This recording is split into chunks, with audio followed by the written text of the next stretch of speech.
So welcome back, and I hope you enjoyed the lunch and you enjoyed as well discussing with all the different peers and friends today.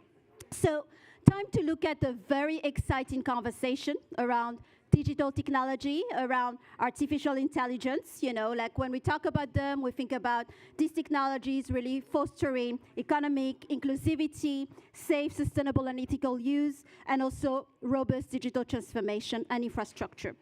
So what we've seen over the couple of months is actually a lot of standards that came in, lots of frameworks, but what is really needed is an harmonization of these different standards of frameworks, equally important as the need for the required investment and financing to really benefit from the digital transition. So on this note, and it's great, they are already ready, so I will hand over to Samir Abdelkrim, who's the founder of Emerging Valley and Startup Bricks, but also Friends of Europe, European Young Leader, to really lead this dialogue on digital transformation and AI and how the both continents can actually work together on this. Thank you.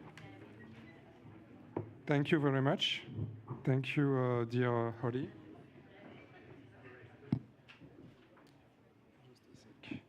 Okay, hi everyone. Thank you very much to the Africa-Europe Foundation for the kind invitation and for gathering us around this strategic topic, our infrastructure of tomorrow, digital transformation and artificial intelligence. First of all, please apologize in advance my French accent. I will do my best. I will do my very best to be very clear in my pronunciation. So I am Samir Abdelkrim. I am the founder of Emerging Valley. I'm an author, an entrepreneur. And it's a real privilege to open this discussion about the topic of artificial intelligence within the framework of Africa-Europe relationship.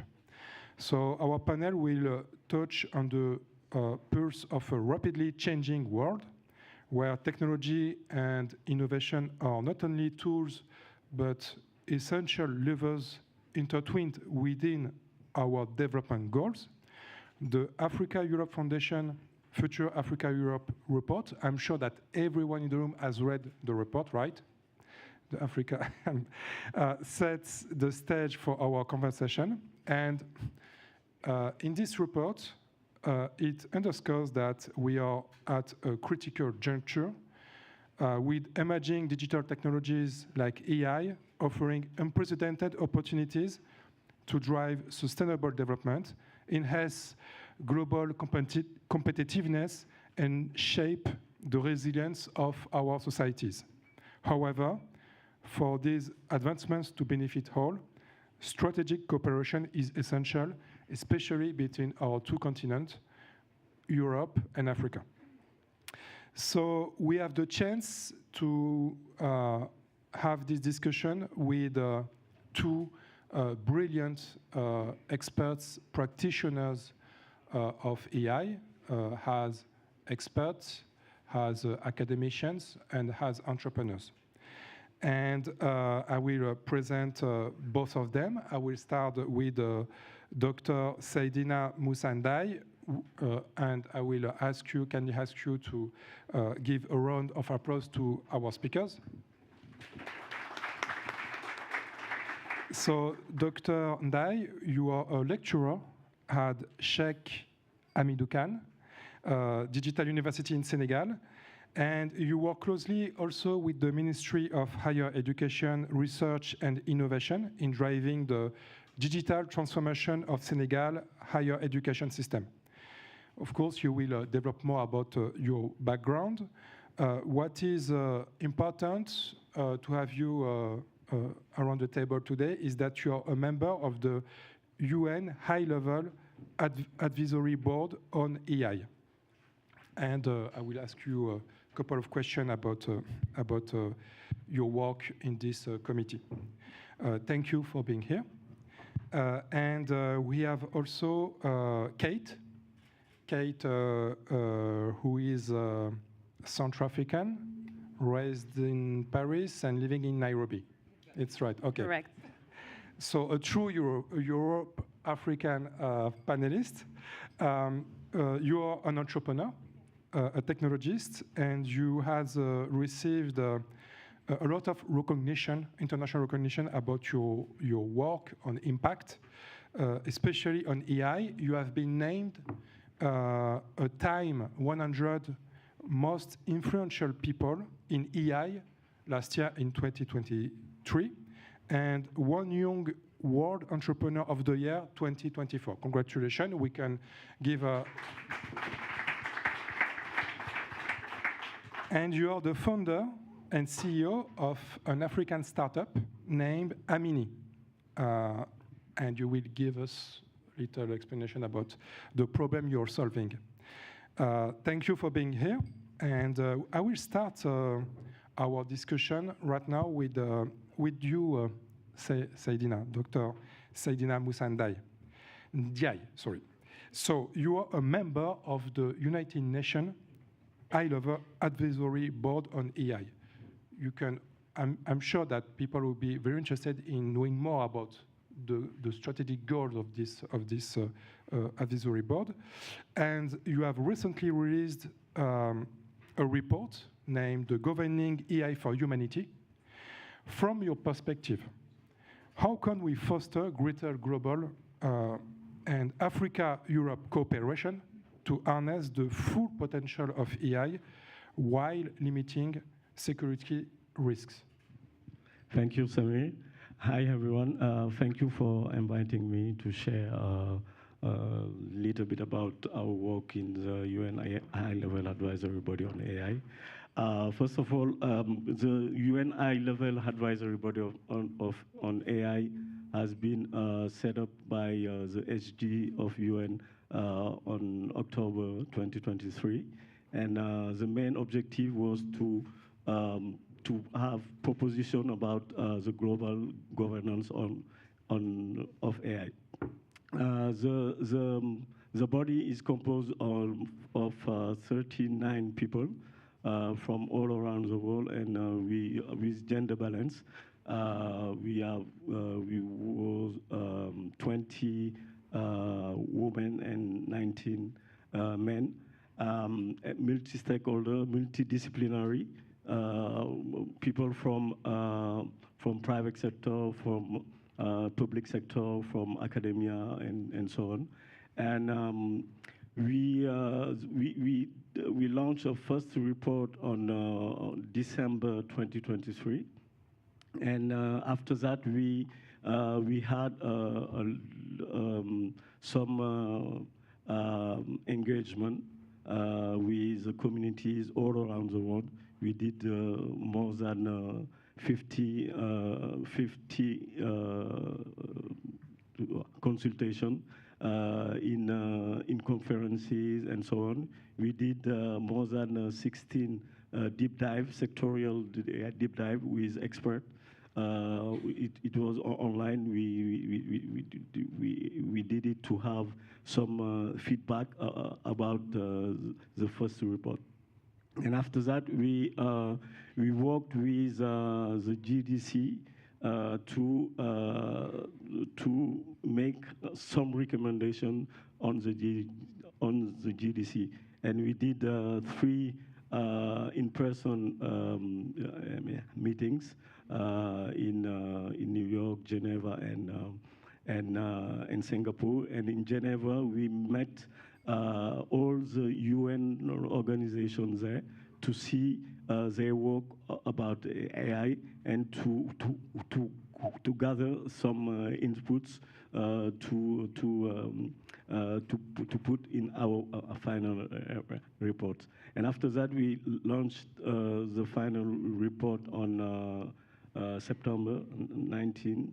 And in the report, we have 6 main recommendations. The first is to have a international scientific panel, which is a panel who gather scientific expert, multi-stakeholder, and to build each year a report on AI opportunities, AI risks, and to see what can AI do for SDGs.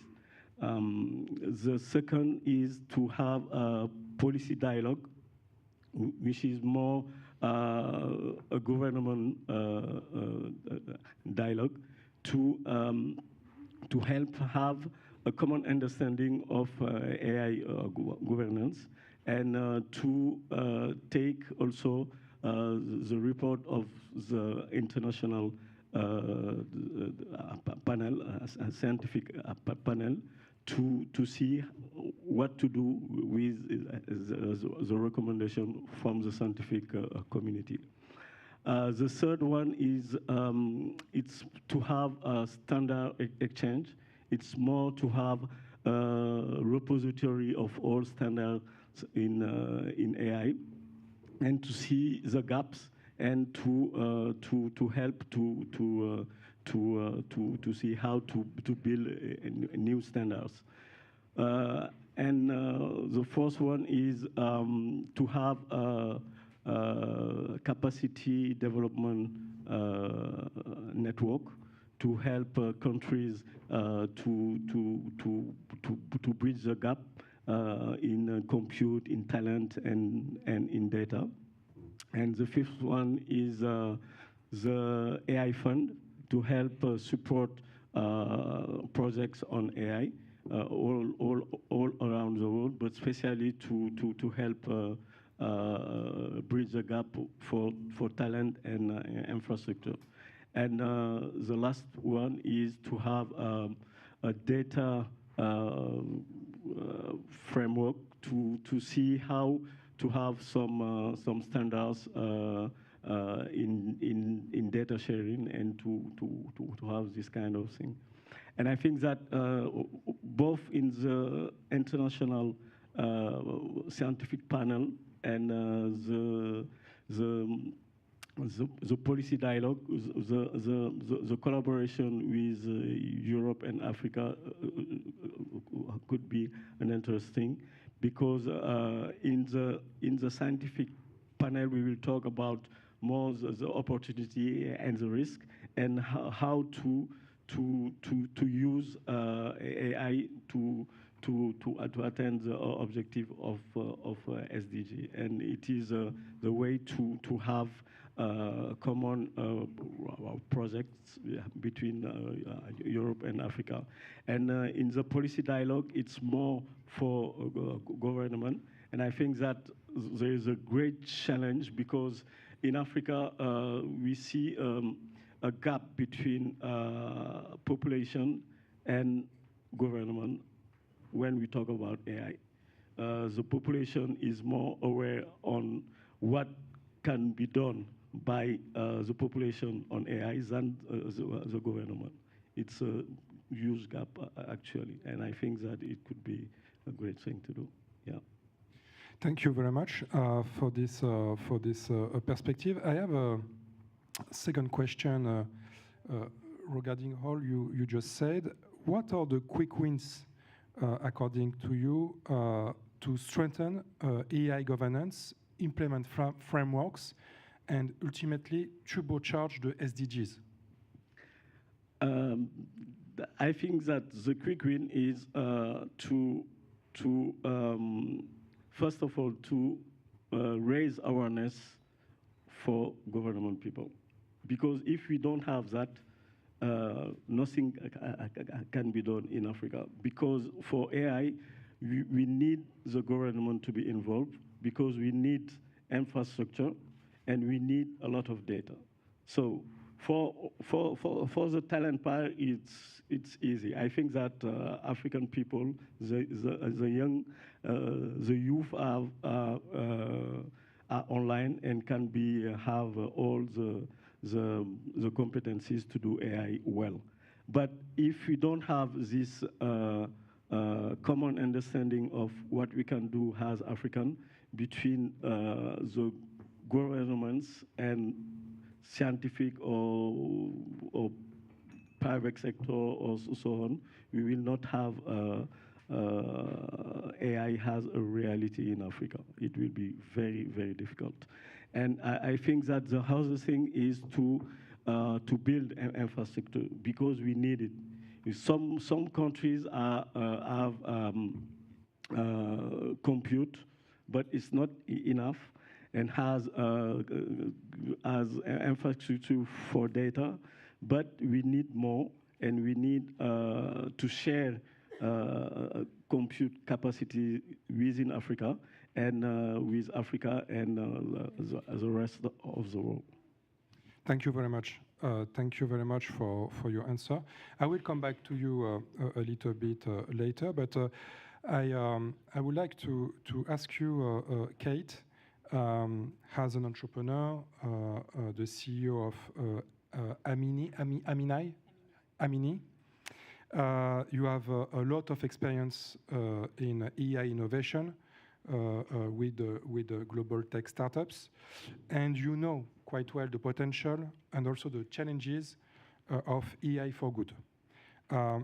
It is said that AI could contribute up to 15.7 trillion US dollars to the global economy by 2030, of which 1.2 trillion dollars could be generated in Africa only. So, according to you, how can we ensure this growth for Africa? So that's a... Hello? Thank you. Thank you. That's a great question. You know, I've been in the field for, I'm actually coming to my 10th year in AI, which is kind of enough to understand where we were before and how we got to where we are today. And I think it's important, if we're going to talk about the future in Africa, it's important to go back to how everything developed. The reason 2 years ago, there was this moment where ChatGPT became available to everyone. So all of a sudden, everybody, the entire world woke up and said, AI is real, we have to do something about it. But it didn't happen in an instant. AI has been around for a very, very long time.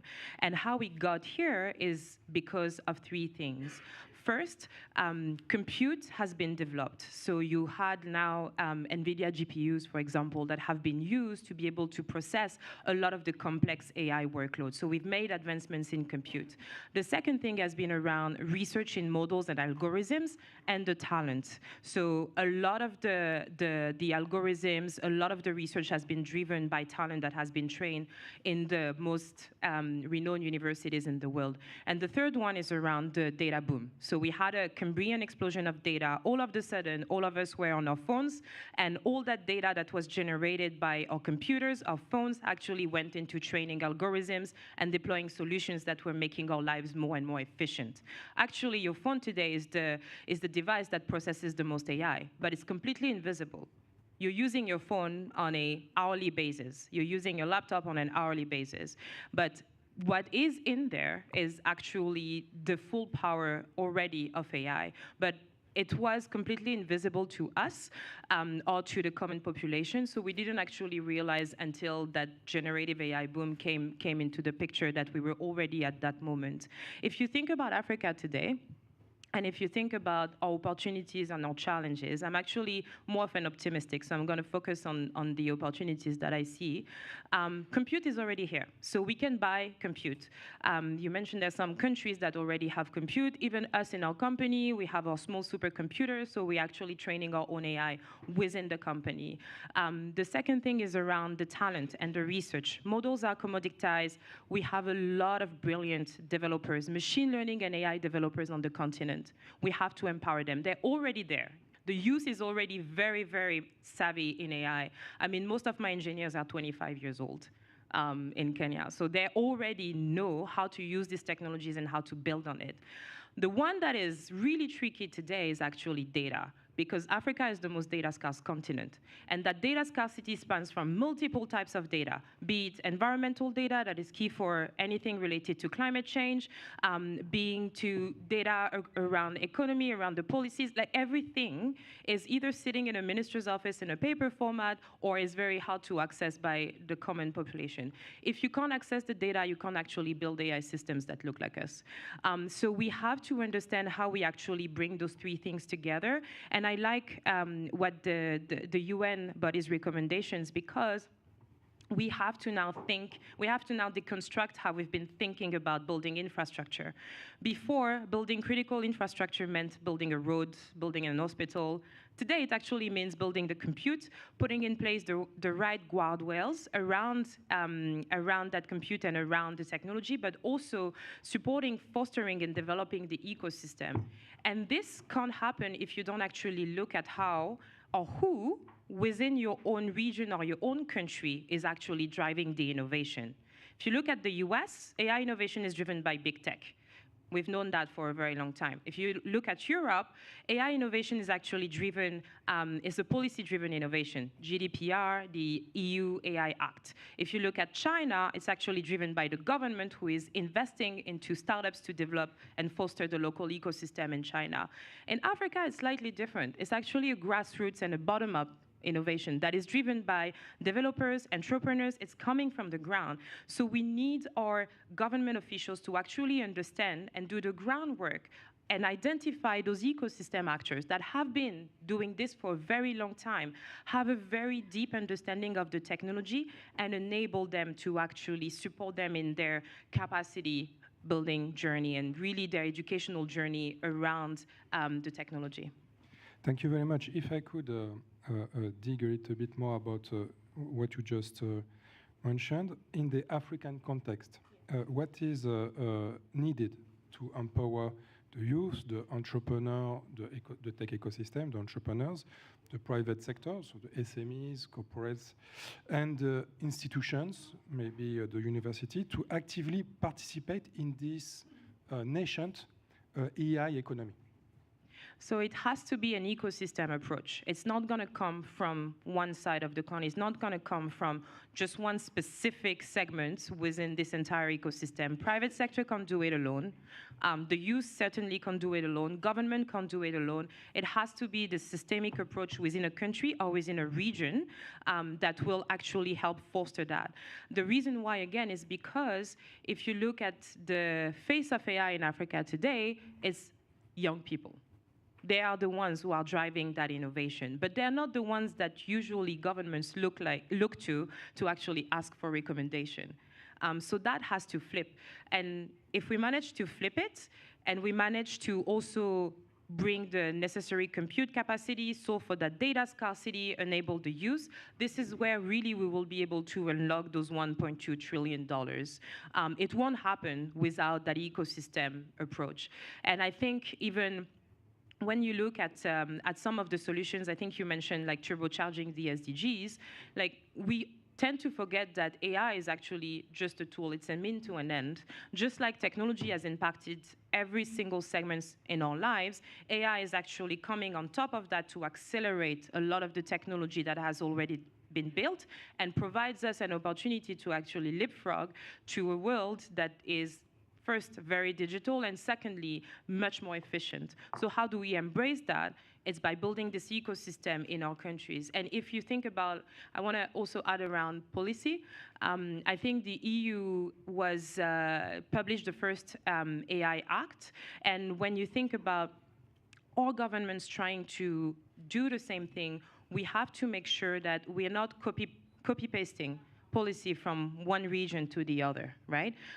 Because if you look at an AI model, if you train an AI model on French language, it's not going to work on English language. So it's the same for policies around AI. You really have to understand and go deep into your country and your region and your local ecosystem. I think the EU started that work and published a report a couple of months ago, but we need governments to do much more, but to do much more, they need to be surrounded by the actors within their countries that are driving this innovation. So on the ground, and it has to be very organic. Okay. Yes. Thank you very much. I will ask you. I will ask both of you a third question, a common question to both of you. But first, we have the chance. I don't know. What about the timing? Are we late, or how many times do we have? We can. Okay. We have the chance to have in this room privileged discussants that have expressed their will to participate in the dialogue, and especially Selma Turki. You would like to share your views, and maybe, if you like, about what our speakers have said previously.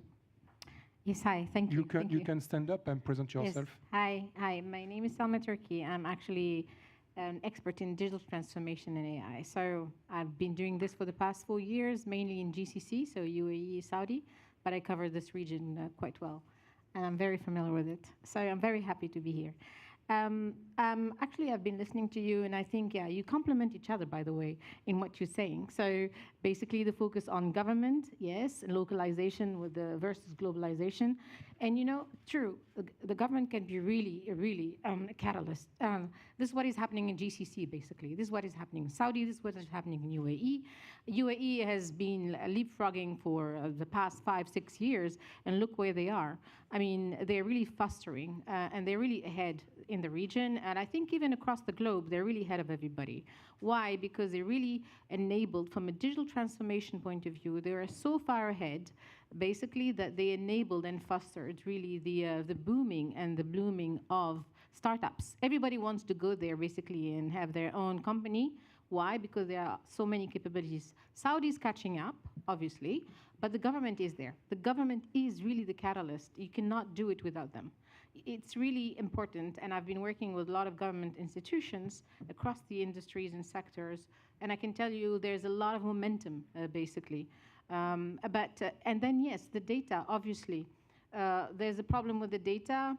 I mean, in the kingdom, for example, in Saudi, they have the same issue. Scarcity, why? Because they're starting their digital transformation journey from paper, blah, blah, blah. You'll be surprised.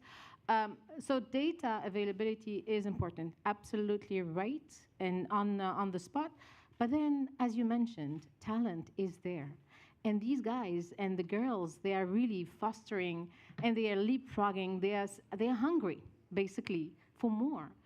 And more can only be enabled through government institutions. I mean, the infrastructure, the GPU. It doesn't have to be through the network. As I was discussing this with Danielle earlier. You don't have to be connected on the internet. You just have to have the right capacity. And then, yeah, talent is just amazing. We have a lot of capabilities in Africa, and I've wrote a couple of articles on that. I mean, a few years back, basically.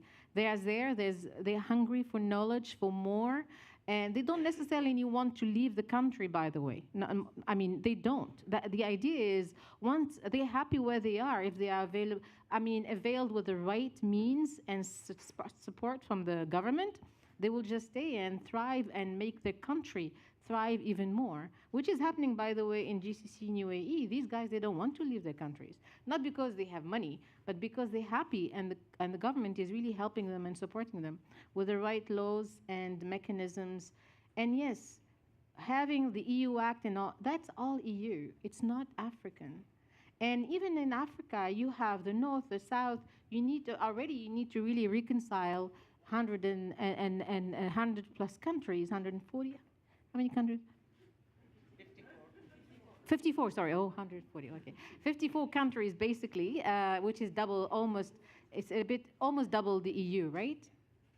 So you have to really, I mean, Africa, they really need to sit down. I think AU is really a good means and a good structure to do that, and they have the capabilities and the skill sets to do that. So I'm very happy, actually, for them. Congratulations to both of you. Thank you, Selma. Unless you want to maybe react, I will give the floor to our friend Daniel Scher, who is the ambassador at large for Africa for the Republic of Estonia.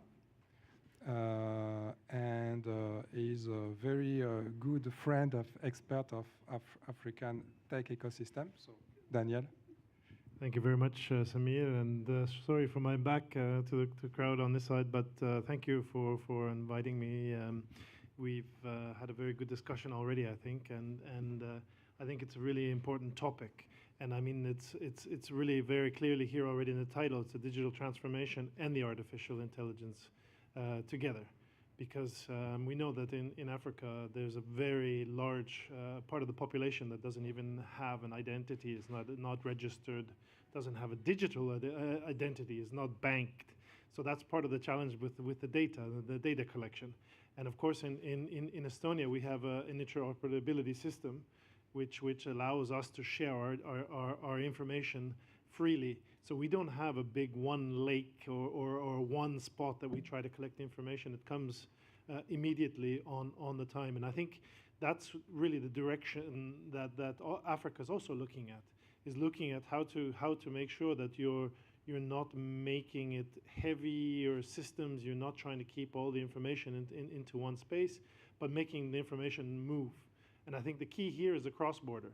And the cross-border thing is where, for example, in Europe, we're also having challenges, is that we've already all got our own systems, and often the information as data is already electronic, but how do we share it across borders?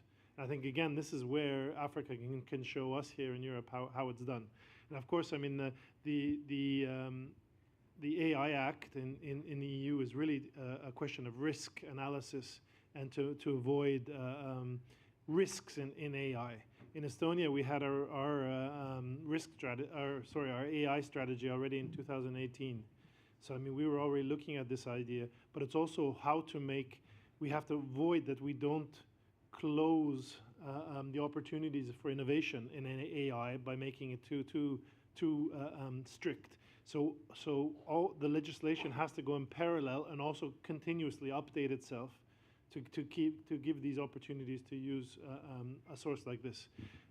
My worry a little bit in Africa is that when you go around, you often see that the talk about AI is going to solve all of the challenges of the continent, and that's definitely, and it's not going to do it.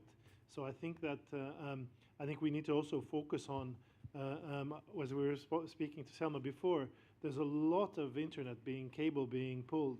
But I hear very little talk about what we're going to do with the internet. What's going to happen with that? And I think the same way with AI.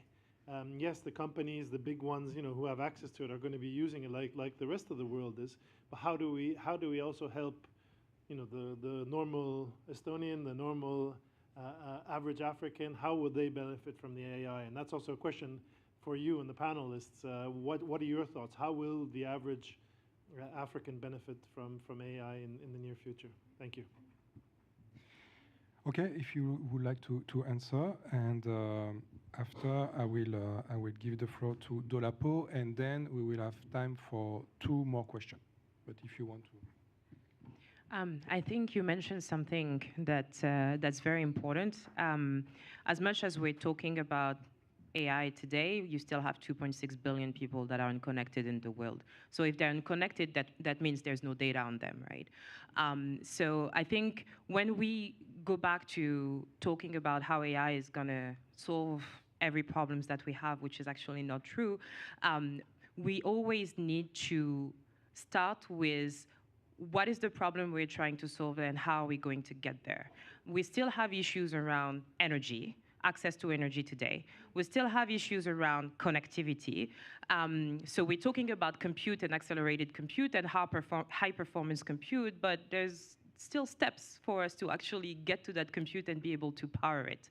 When we think about leapfrogging, I see it more as there's a lot of green energy in Africa. If you look at Kenyan's grid is actually 90% clean.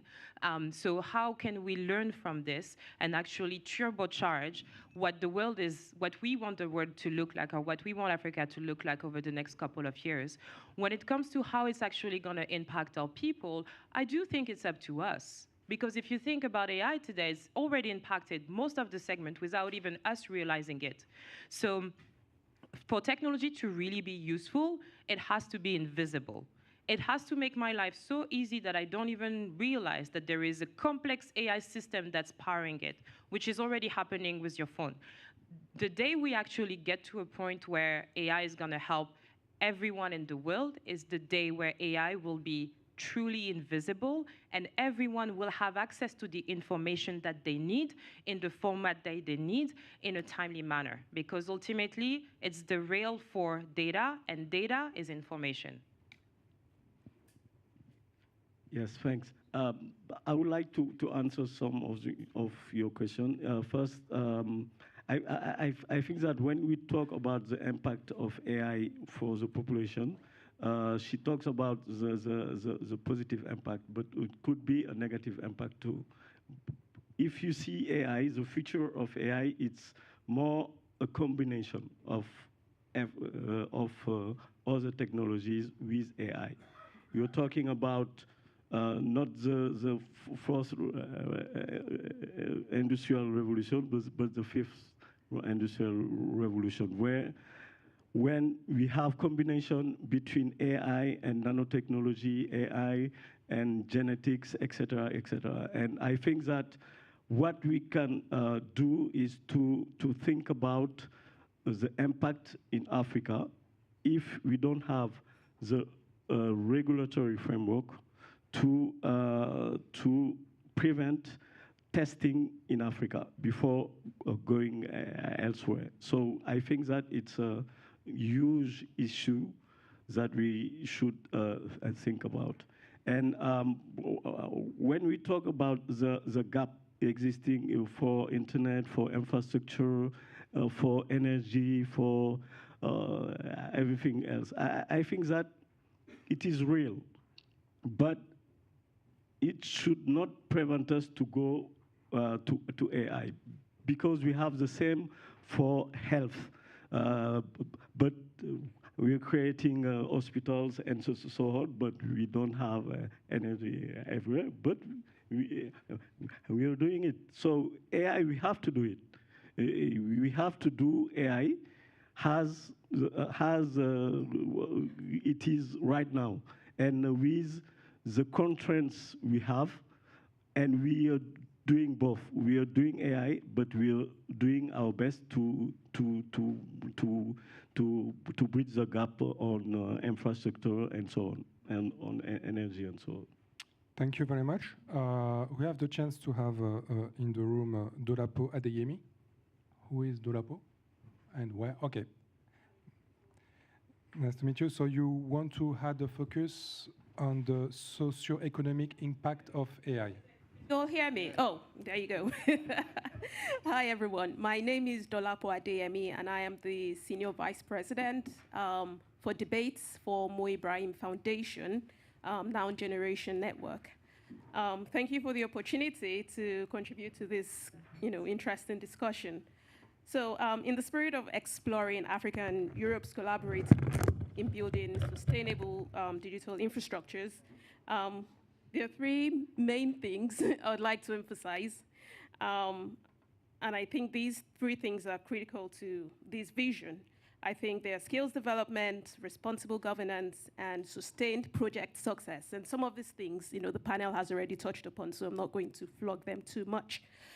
So let's consider, when we consider digital infrastructure and emerging technologies like AI, I think a skilled workforce, a skilled labor force is not just a supporting factor, it is foundational. And we all have spoken about that huge opportunity, $16 trillion, that the global economy stands to gain from AI by 2030. And, both Africa and Europe want a chunk of that amount. So when Dr. Donald this morning asked the question, how does Africa help Europe deal with demographic challenges and vice versa? The first thing that came to mind was that Africa's growing youth population paired with Europe's established expertise in digital and technical education, and of course, an aging population, gives both our continents a unique advantage, I would say. But of course, realizing that potential means, investing in those digital and project execution skills today, not tomorrow, not during the next dispensation, but today. And Kate has, rightly said that most of the AI skills that we have within the continent sits within the youth population. But then in comparison to the larger population of the youth in Africa, it's still a very small number. We can still do more. And this is important because digital infrastructure does not operate in isolation. It impacts almost every industry. And like she said, again, the point where we want to get to is the point where AI, where technology becomes invisible such that it's impacting healthcare, energy, agriculture in a way that we're not seeing it, but it is, making a difference. So Rwanda is at the forefront of this. I've heard the Honorable Minister Ingabire speak once, just a couple of months ago at the UNGA event in New York. And she spoke about how Rwanda was the first country to use drones to deliver critical medical supplies to remote areas, and how their health information system is really making a difference within Rwanda. But what I still want to emphasize is the fact that that success is not just about technology. It's about, first of all, the bravery of the government to take that risk, because they failed. They failed a lot, and she described some of those failures to us. And it's also about training the people who implemented, maintained, and used those systems. So what am I trying to say? No matter how sophisticated our digital tools are, they require skilled people to make them work and to adapt them as our needs evolve. So how can we bite into that 16 trillion pie? 4 things come to mind. Do we need a cross-continental skills exchange program to bridge the gap between Europe's experience and knowledge and Africa's buoyant youth that are hungry for that knowledge, and are really desperate to participate in the digital ecosystem? Again, when are we going to start thinking about digital infrastructure as a public good and as a foundation for public welfare? Also, how do we set up sort of digital commons or AI and data sharing that would allow both our continents to develop and adapt AI tools that address our unique challenges without duplicating efforts? Like someone said earlier this morning as well, America understands competition. So how do we stay competitive on that global stage? And we can do it together. It also means, coming up with culturally relevant AI tools that speak to the needs of our communities. And, speaking of relevance, how do we ensure that Africa's data is included in AI models? Because if you all take out your phones right now and you ask ChatGPT to generate an image of a cute baby or a scientist, it's not going to show you a black person. It's not going to show you an African. So how do we make sure that we are contributing to those to the data that goes into those models? And speaking of data, how do we model data ownership for digital sovereignty? And I'm talking about a model where individuals or communities own their data and organizations rent access through secure, transparent agreements. Thank you so much for the opportunity again to join this discourse. It's been a very interesting one. Thank you. Thank you very much. Thank you, Dolapo. Unless you want to react, we can take up to 2 questions. Just one? One question? No, I don't know. One question? Okay, we can take 1 question. I don't know. Okay, who choose?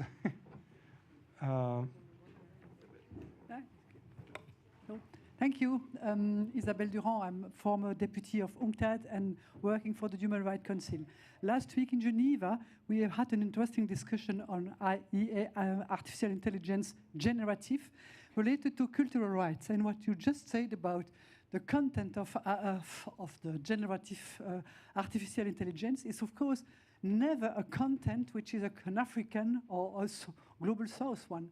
And it's true that when you look at cultural rights, which is important, how do we can avoid that all the content, all the musicians, all artists of African origin could be completely neglected in the generative artificial intelligence in absence of regulatory framework today. So I think that it's very dangerous for Africa to lose all the content, artistical content, through the fact that only the artificial intelligence on artist issue is generated by another part of the world. And the risk is, of course, the homogenization of all cultural aspects, which is, of course, not what we wish, all of us. So thank you for your reaction to that.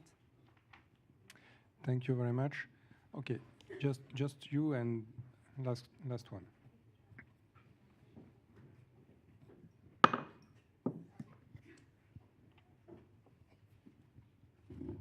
Thank you, and also for a very rich and informed discussion. I'm really impressed by what I've heard.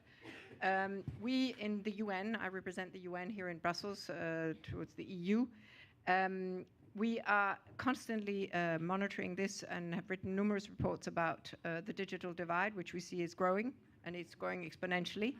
So acting on investing is absolutely urgent, and I would like to hear the panelists a bit about what is the conversation between you, or the African continent, and Europe at the moment on this investment. We of course have the Global Gateway investments, which is primarily focused on infrastructure. You very rightly said it is the ecosystems we need to look at. And here the UN is trying to support an increasing number of governments. I think we are over 80 governments now have asked the UN through UNDP, UNESCO and ITU to help, first of all, assess what is the mapping of digital development in any given country or AI, and then understand what are the precise needs for this country for investments. And I would like you also to maybe comment on how do you see the Global Digital Compact that it was just agreed upon as part of the Pact of the Future. How do you see that helping you getting an acceleration in a more individual or centric approach, avoiding that, as you mentioned, either the private sector is setting the stage, or governments in more centralized manner, that we have an approach that is respecting human rights and the rights of the individual. So it would be great to hear a little bit about how you see these agreements helping that development, and your conversation about the needs with the EU. Thank you. Okay, you can answer, and it will be your last intervention. Thank you. We are running late.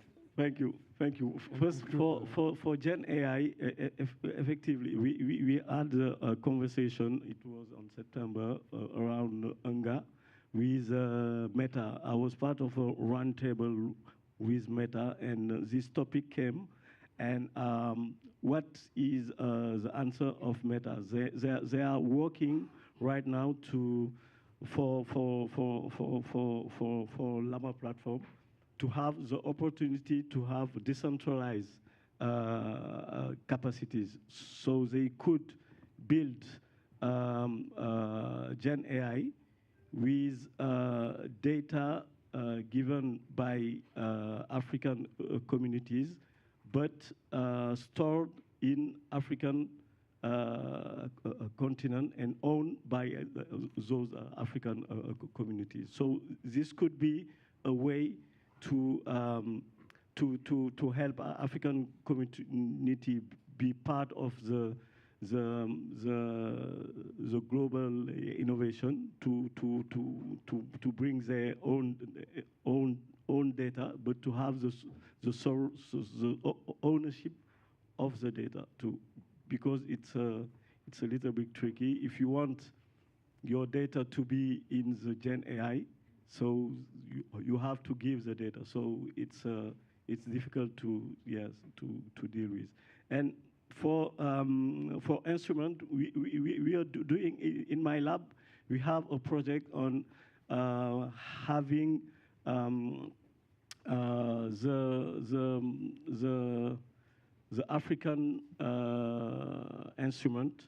We will be the sonority will be recorded, and we will use AI to help share the African sonorities all around the world. So it's in progress, a work we are doing with Sony AI and Meta to help do this project. Thank you. About the other, I can't. Unfortunately, just if you could, in 1 minute max, because we have yes, to. the GDC. The GDC aspect. I think that the collaboration between Europe and Africa is going on about AI and about comment dire En français, hein? digital, yes.